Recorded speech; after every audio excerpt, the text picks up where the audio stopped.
안녕하세요. 이번 시간에는 2020년도 제2회 초등학교 졸업학력 검정고시 국어 문제를 통해서 국어 공부를 해보겠습니다.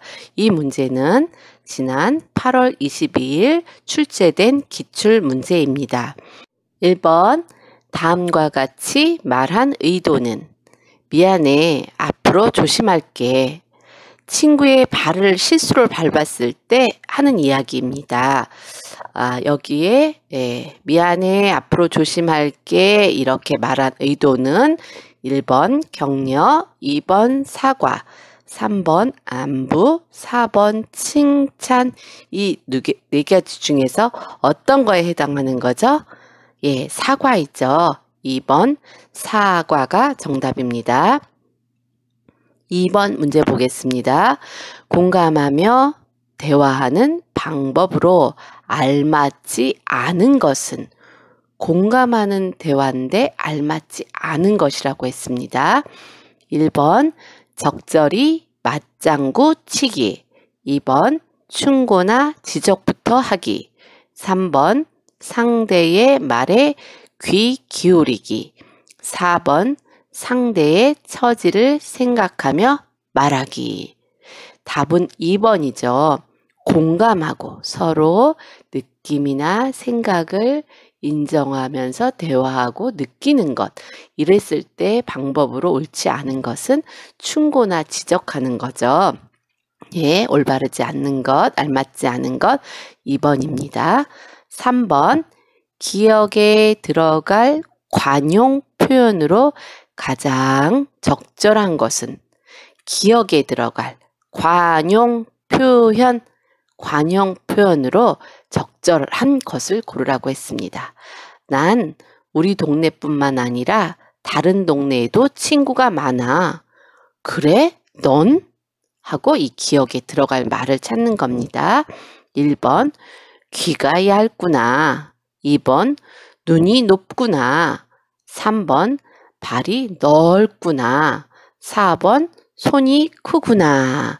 여기에 들어갈 적절한 것은 발이 넓구나. 3번입니다.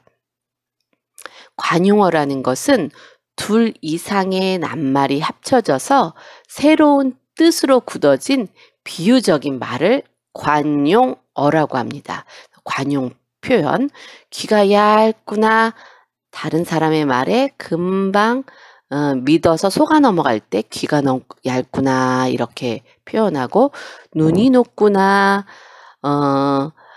눈이 높다라고 할 때는 언제 표현하나요?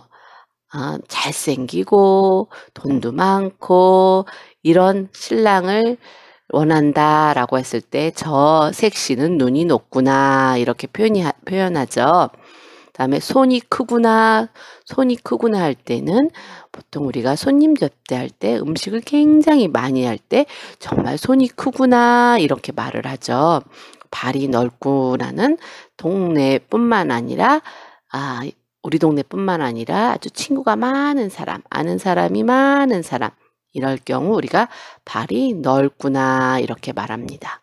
그래서 여기에서 정답은 3번이면서 관용 표현, 관용어 이것을 묻는 문제였습니다. 다음 4번 낱말의 짜임이 다른 하나는, 낱말의 짜임이 다른 하나를 고르라고 합니다. 1번 김밥, 2번 논밭, 3번 바다, 4번 밤낮. 1번의 낱말은 김하고 밥하고 떨어져 있어도 각각의 의미가 있는 낱말이 되는 것을 합쳐서 한 단어로 만들었습니다. 2번에도 논과 밭을 각각 떼어서 한 낱자로 했을 때 또 의미가 있습니다. 논과 밭, 그리고 합쳐서 논밭. 3번은 바다는 바와 다를 떨어뜨려 놨을 때 이게 각각의 의미가 되지 않습니다. 그래서 짜임이 다른 하나는 3번입니다. 4번은 밤과 낮을 따로따로 두었을 때 또 밤이라는 의미, 낯이라는 의미, 이렇게 의미가 있죠. 그래서 짜임이 1번, 2번, 4번은 낱말의 짜임이 같고 3번 바다가 다른 하나입니다. 5번 문장의 호응 관계가 가장 적절한 것은 호응 관계. 호응 관계 1번 나는 여행을 별로 좋아한다. 이렇게 말했을 때 이게 자연스럽게 말이 되나요? 안 되나요? 말이 되지 않죠. 저게 무슨 말인지 잘 이해할 수가 없어. 이랬을 때 호응 관계가 되지 않는다라고 말합니다. 호응 관계가 잘 되려면 앞과 뒤가 자연스럽게 이어져야 합니다. 나는 여행을 별로 좋아한다. 이 말 무슨 말인지 모르죠? 그럼 요거가 호응이 잘 되게 말하려면 나는 여행을 별로 좋아하지 않는다. 이렇게 말해야 되는 거죠. 그 다음에 이 문제는 도저히 풀 수 있다. 이렇게 말하면 이게 무슨 말인지 모릅니다. 자연스럽지가 않습니다. 이것을 자연스럽게 호응 관계가 잘 이루어지도록 쓴다라고 하면 이 문제는 도저히 풀 수 없다. 이렇게 써야 합니다. 이 문제는 도저히 풀 수 없다. 그러니까 2번도 호응 관계가 적절하지 않은 문장입니다. 3번 보겠습니다. 오늘은 날씨가 그다지 덥지 않다. 네, 자연스럽게 그 말이 무슨 말인지 이해가 되죠? 이랬을 때 호응 관계가 잘 이루어진 문장이다 라고 말할 수 있습니다. 오늘은 날씨가 그다지 덥지 않다. 호응 관계가 가장 적절한 것은 그러니까 답이 3번입니다. 4번 문장 마저 보겠습니다. 나는 결코 거짓말을 한 적이 있다. 무슨 말인지 잘 모르겠습니다. 이게 자연스러운 문장이 되지 않았습니다. 이것을 자연스럽게 잘 알아듣는 문장으로 바꾸려면 나는 결코 거짓말을 한 적이 없다. 이렇게 바꿔야 합니다. 그러니까 4번 문장도 호응 관계가 잘 이루어지지 않은 문장이라고 할 수 있습니다. 다시 말씀드리면 답은 3번입니다. 6번 문제 풀겠습니다. 기억에 들어갈 내용으로 가장 적절한 것은 중심 문장, 대중교통을 이용하자, 뒷받침 문장, 기억. 여기 어떤 문장이 들어갈지 찾는 겁니다. 교통 정체를 줄일 수 있다. 1번 대기오염을 줄일 수 있다. 2번 층간소음을 줄일 수 있다. 3번 식중독의 위험을 줄일 수 있다. 4번 일회용품 사용을 줄일 수 있다. 이 문장, 중심 문장이 대중교통과 관련된 문제였습니다. 대중교통, 자동차, 지하철, 택시 이런 것들에 대한 문장인데 여기와 관련된 내용은 1번 대기 오염을 줄일 수 있다죠. 네, 답은 1번입니다. 그 다음에 7에서 8 다음 글을 읽고 물음에 답하시오. 개구리와 두꺼비는 친구. 두꺼비가 자기 집 현관 앞에 앉아 있었어요. 개구리가 와서 물었지요. 무슨 일이 있니? 두꺼비야, 너 슬퍼 보인다. 두꺼비가 말했지요. 지금이 하루 중 가장 슬플 때야. 편지 오기를 기다리는 때거든. 이때가 되면 나는 늘 불행해.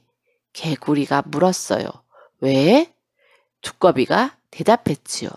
나는 편지를 한 번도 못 받아서 하고 기억이 있습니다.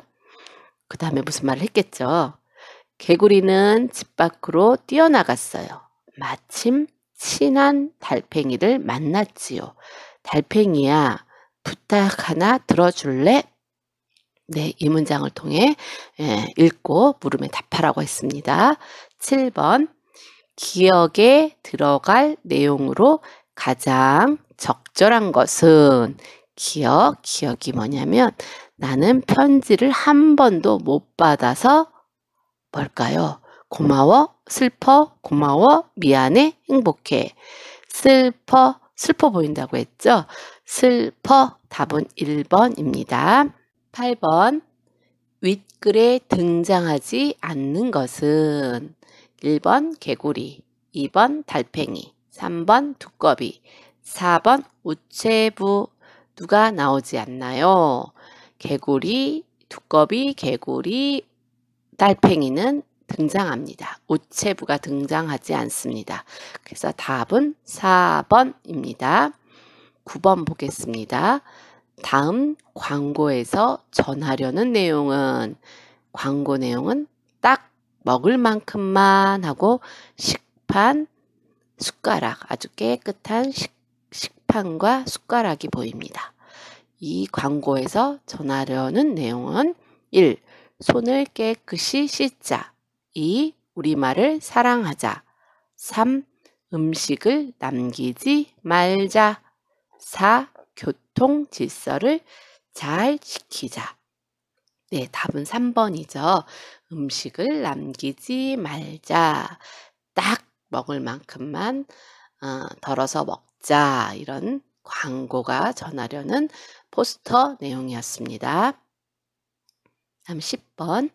다음 시에서 기억이 비유하고 있는 것으로 가장 적절한 것은 꽃씨, 김완기, 몰래, 겨울을 녹이면서 봄비가 내려와 앉으면, 꽃씨는 땅 속에 살짝 돌아 누우며 눈을 뜹니다. 봄을 기다리는 아이들은 쏙 손가락을 집어넣어 봅니다. 꽃씨는 저쪽에서 고개를 빠끔 얄밉게 숨겨두었던 파란 손을 내밉니다. 김한기님의 꽃이었습니다. 이 시는 1년, 2년, 3년, 4연으로 되어 있고요. 하나, 둘, 셋, 넷, 다섯, 여섯, 일곱, 여덟, 아홉, 열, 열하나, 열둘, 13줄 13행으로 이루어졌습니다. 4연 13행으로 되어 있는 시였습니다. 이 기억은 파란 손인데요. 이 파란 손이 비유하고 있는 것으로 가장 적절한 것은 1번 겨울, 2번 땅속, 3번 봄비, 4번 새싹. 답은 4번이죠. 꽃씨를 땅속에 숨어서 아이들이 기다리고 있는데 뭔가 땅속에서 오물조물 쏙 삐져나왔어요. 새싹이 삐져나온 거죠. 새싹을 비유해서 파란 손이라고 했습니다. 그 다음에 11에서 12 다음 글을 읽고 물음에 답하시오. 수원화성은 정조 임금의 원대한 꿈이 담긴 곳으로 볼거리가 많아 건물 하나만 보는 것보다는 주변 경치를 함께 감상하는 것이 더 좋아. 정조 임금이 엄격하게 고른 좋은 자리에 지었으니까. 수원화성은 규모가 커서 다 돌아보려면 꽤 시간이 걸려. 다리가 아프면 화성 열차를 타는 것도 좋겠지. 화성 열차는 수원 화성 구경을 하러 온 사람들을 위해 마련한 열차야. 네, 11번. 윗글의 내용으로 알맞지 않은 것은 알맞지 않은 것이라고 했습니다. 수원화성은 볼거리가 많다. 수원화성은 금방 다 돌아볼 수 있다. 수원화성은 정조 임금이 엄격하게 고른 자리에 지었다. 수원화성은 주변 경치를 함께 감상하는 것이 더 좋다. 네, 답은 2번이지요. 수원화성은 금방 다 돌아볼 수 있는 게 아니라 돌아보려면 꽤 시간이 걸려 라고 했습니다. 답은 2번. 수원화성은 금방 다 돌아볼 수 없다가 알맞지 않은 내용입니다. 12번. 국어사전에서 기억의 뜻을 알아보기 위해 찾아야 할 낱말은, 기억은 타는 것도 좋겠지만 했습니다. 타는 것.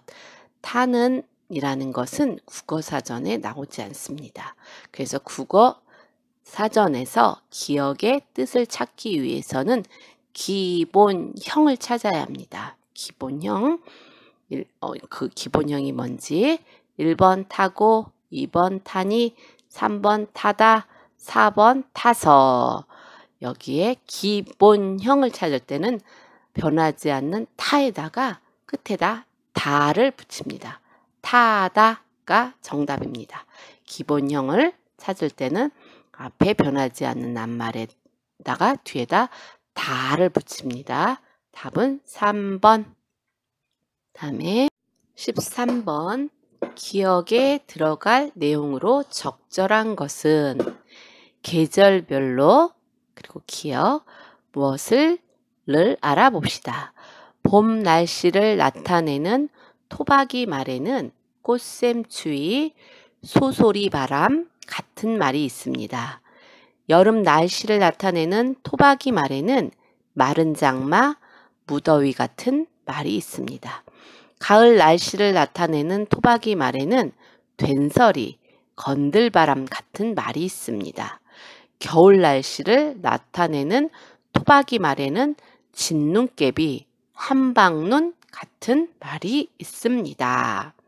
그래서 기억에 들어갈 내용으로 적절한 것은 1번 옷과 관련이 있는 외래어, 2번 음식과 관련이 있는 외래어, 3번 집과 관련이 있는 토박이 말, 4번 날씨와 관련이 있는 토박이 말. 여기 그래서 봄, 여름, 가을, 겨울의 결과 같이 날씨와 관련된 토박이 말에 대해서 알아보았지요. 그러니까 답은 4번 날씨와 관련이 있는 토박이 말이 정답입니다.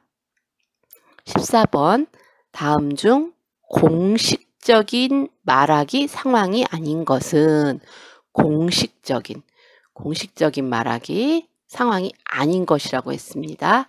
1번 선거 후보에 연설하기, 2번 친구와 전화 통화하기, 3번 뉴스에서 일기 예보하기, 4번 공원에서 안내 방송하기. 공식적인 말하기가 아닌 것은 2번이죠. 친구와 전화 통화하기, 이거는 사적인 말하기입니다. 개인적인 말하기. 공식적인 거는 선거 후보 연설, 뉴스, 일기예보, 안내방송 이런 것들이 있습니다. 그 다음에 15번 다음 중 문장의 짜임이 무엇이 어떠하다로 이루어진 것은 1번 공이 구른다, 2번 노을이 예쁘다, 3번 아이가 웃는다, 4번 자동차가 달린다. 이 네 문장에서 무엇이 어떠하다 문장은 2번입니다. 1번 보겠습니다. 공이 구른다. 이것은 무엇이 어찌하다에 해당되는 문장입니다. 2번 노을이 예쁘다. 무엇이 어떠하다. 무엇이 노을이 어떠하다. 예쁘다. 답은 2번입니다. 3번 아이가 웃는다는 무엇이 아이가 웃는다. 어찌하다. 어떠하다가 어찌하다. 웃는다. 4번 자동차가 무엇이 자동차가 어찌하다. 달린다. 그래서 1번, 3번, 4번은 무엇이 어찌하다에 대한 문장이고 2번이 무엇이 어떠하다에 해당되는 문장입니다. 이 15번 문제는 문장 성분에 대해서 묻는 문장인데요. 우리나라의 문장 성분은 1번 무엇이 어떠하다, 2번 무엇이 어찌하다, 3번 무엇이 무엇이다. 이렇게 해당되는 문장 성분이 있습니다. 그 다음에 16번 기억에 들어갈 속담으로 가장 적절한 것은 의견 살기 좋은 마을을 만들기 위해 서로 돕자. 속담, 속담의 뜻, 쉬운 일이라도 협력을 하면 훨씬 쉽다. 여기에 해당되는 속담, 백직장도 맞들면 낫다. 에 해당되는 말이죠. 1번이 정답입니다. 2번은 하나를 보면 열을 한다. 그다음에 3번은 발 없는 말이 천리 간다. 4번 세살적 버릇이 여든까지 간다. 이런 재밌는 속담들이 있죠. 쉬운 일이라도 협력을 하면 훨씬 쉽다. 백직장도 맞들면 낫다. 입니다. 17에서 18번 다음 글을 읽고 물음에 답하시오. 우리는 기억 울릉도에서 다시 독도로 가는 배를 탔다. 배 안에서 바다를 바라보며 독도에 대한 이야기를 나누었다. 니은 독도에 도착하니 수많은 괭이 갈매기가 날아다녔다.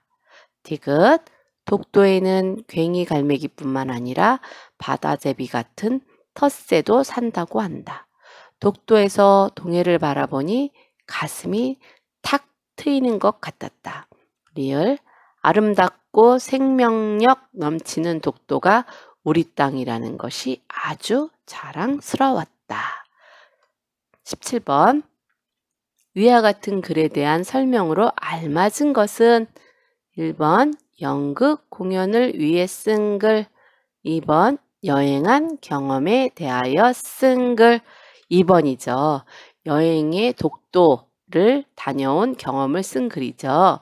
3번 근거를 들어 주장하기 위해 쓴 글, 4번 운율을 살려 생각이나 느낌을 쓴 글, 1번의 연극 공연을 위해 쓴 글은 뭐죠? 시나리오, 대본, 희곡이라고 하지요. 그 다음에 3번 근거를 들어 주장하기 위해 쓴 글, 이거는 주장하는 글. 4번 운율을 살려 생각이나 느낌을 쓴 글, 이거는 시조 이런 거죠. 예. 그 다음에 18번 기억에서 리을 중 감상이 나타난 부분.